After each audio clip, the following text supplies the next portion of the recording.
Good morning, just about. Didn't really have time in the end to do my walkout match reaction from Portman Road yesterday, so I thought I'd, given the nature of the game as well, give myself a little bit of time to think about it. Obviously, you can end up with quite an emotional reaction after a game like that, of that magnitude. Um, so had a bit of time to think in 30 miles in the saddle this morning out to Winnes, lovely cafe there on the lake, fishing lake there. I'd highly recommend.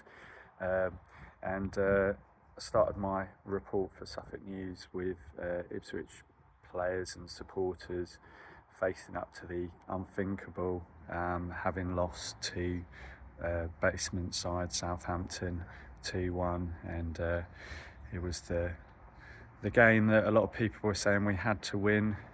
Kieran McKenna was trying to quell that by saying that there's a lot of football left to be played, but knew obviously that it was an important fixture, one that you'd think that we'd have to take points from. Hasn't happened, so where does it leave us, and how did it happen? Well, obviously a lot of criticism was falling on the goalkeeper, Aro Muric, who came back into the side with Christian Walton.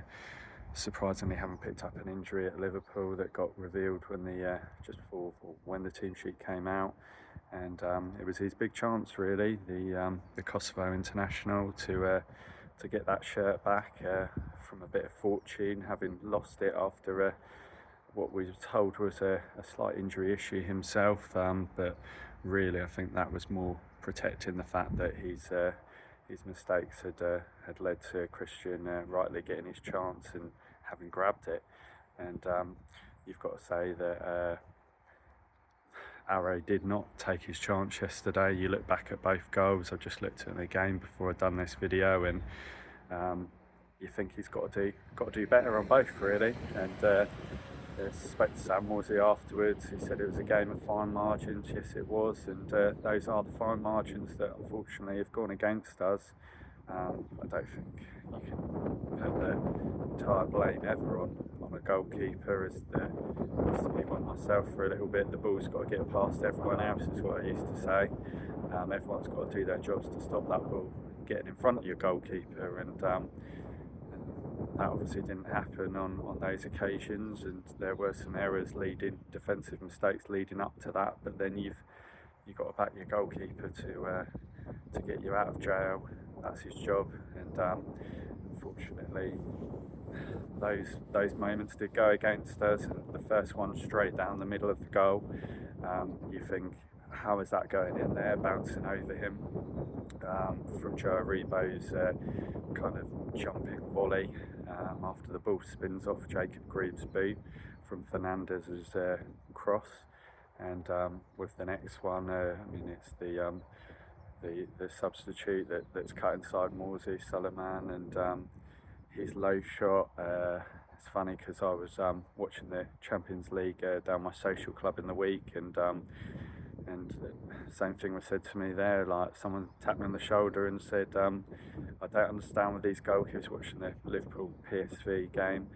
Why do they palm the ball out to people? Why does that ball not get palmed around the post?" And another classic example there. Arrow's got to push that away, got to get it out around his post, or even just hold on to the ball. It doesn't seem keepers hold on to things enough nowadays, and that one just kind of went straight out into that corridor of danger right in front of the goal, and the big Nigerian, all 6'7" of his frame, has managed to show the desire and the reach with his big legs to get there ahead of Jacob Greaves and stab that one home. And you wonder if we're going to be looking back at that moment at the end of the season thinking that was the one that cost us.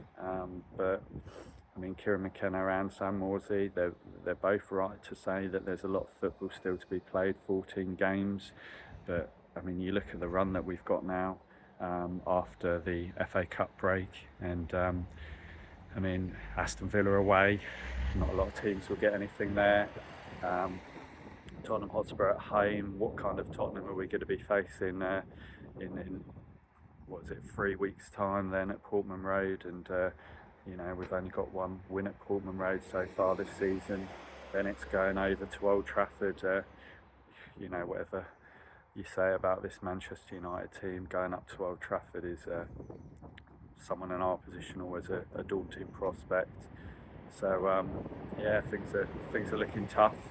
And Morsey said to me in post-match interview about the assembled media in the mixed zone that they're going to work. The only way to get out of this is to work harder on the training ground, and yeah, there's going to have to be some real hard work going in now. It's going to be a real test of character for this group, and a group that are kind of starting to bed together really after 3 new arrivals in January. So what were the positives to take out of yesterday? Now we're reflecting on it, coming up to 24 hours afterwards, and I thought for large parts of the game we were obviously in control of that one. We played fairly well really, and it should never have been a game that we lost.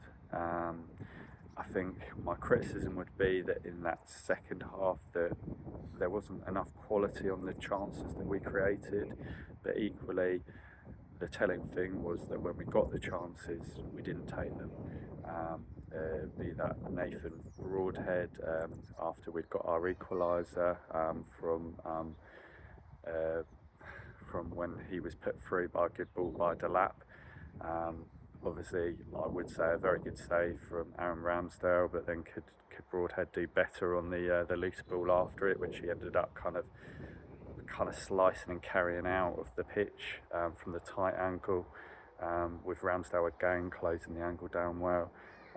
Then you look at Enciso, who I thought was a positive. He had a really lively home debut, and he just when the advantage is played from the quick Morsey free kick where Delap gets fouled just outside the box, he just absolutely scuffs a shot towards goal when it's all opened up for him, and there wasn't a lot more chances. Enciso kind of sent a spearing volley just wide, but that was only really a half chance really from where it was, with the ball hadn't bounced up like that, and yeah, it's a very tough one to take that. Southampton, obviously it's only their second win of the season, their first since early November, their first away win in the league since May, I believe, and yeah, they'll think that they've still got a chance, but looking at where we are in the table, we're 3 points off after Wolves went and won the late game, which didn't do us any favours at home to Aston Villa. 3 points off Wolves, and 14 games to go. I mean, it's still possible, but it's a very small band of teams down there. We're one of 3 that are in this mini league now, with Leicester, Wolves, ourselves. Looks like one of us to survive, and we've now got to do everything we can to ensure that it's us, and we can't keep falling the wrong side of the fine margins. So yeah, that's where I'm at. I'm not going to give any criticism really to manager Kieran McKenna. I mean, you look at everything that he's done for this club. I think we're very lucky to have him. He's a very talented young manager.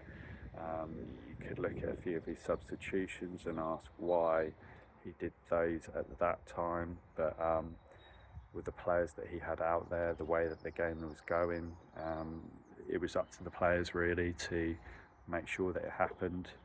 Unfortunately, they didn't take their moments, and he can't be the one to take them for him.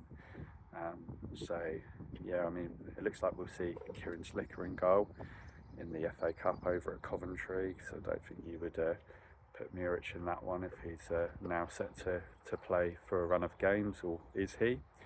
See how Kieran does in that game. I did say at the end of yesterday in the press room that I remember when we first went down from the Premier League the first time around, young 17-year-old goalkeeper Richard Wright got his chance to shine, and and took the shirt towards the end of the season, I believe. So who knows? But yeah, we're not in a great position at the minute, and it's gonna hurt a bit for the fan base. But yeah, get through in the FA Cup. I know a lot of people will not think it's the priority, but winning games breeds confidence, and boy, do we need a win right now. Okay, signing out. Have a good Sunday, everyone.